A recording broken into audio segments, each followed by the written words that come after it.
They say a man can go 3 days without water to survive. Clearly, they have never met a swimmer.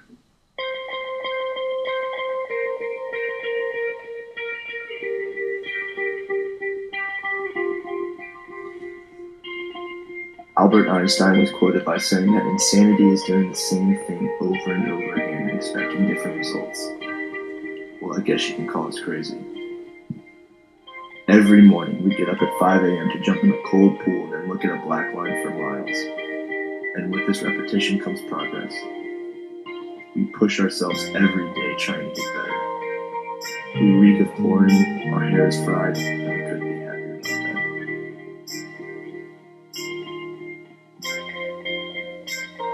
There is no fame in swimming. In the grand scheme of things, your greatest accomplishments in this sport go unnoticed even by your closest friends. There is no money or professional league in swimming. Just you and the pool. That being said, swimmers are not driven by external motivation. In fact, you cannot swim unless you are fueled by the strongest internal motivation. When that alarm goes off in the morning, you pull yourself out of bed because you know that your work today will pay off in the future.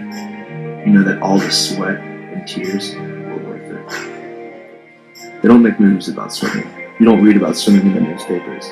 And unless it's an Olympic year, some don't even consider swimming a sport. Clearly, they have never witnessed it before. Why do we do this? Why do we put ourselves through agonizing practices day in and day out just for one big meet a year? We do this for ourselves. We do this because this is who we are. Swimming is not just a sport for us, it is a way of life. If there is a crossroads, we always take the path of most resistance. We look for hard work, not run away from it. We are a unique breed of human. Those who consider swimming an individual sport has never done it before. When you race, you know you're doing it for more than yourself. You're doing it for your whole team. With each stroke, you carry the weight of 30 other people as you strive to be the first to the wall.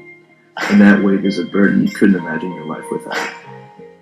After we have swum thousands of laps for hundreds of hours of our year, we race for only a few minutes. We hear the buzzer go off, and we pour our heart and soul into that race knowing that every morning practice, every grueling weight session, every social event we sacrificed was worth it. As we push our bodies to the point of complete exhaustion, we race to the wall. You're not just racing the person next to you, you're racing the clock, which represents more than just time. It represents generations of swimmers who've already done what you're doing now, and it represents the next wave of racers that will come after you. You see the wall approaching, you hold your breath, you give every ounce of energy you have left in your body. You give one last lunge and look back at the clock. And then it's over.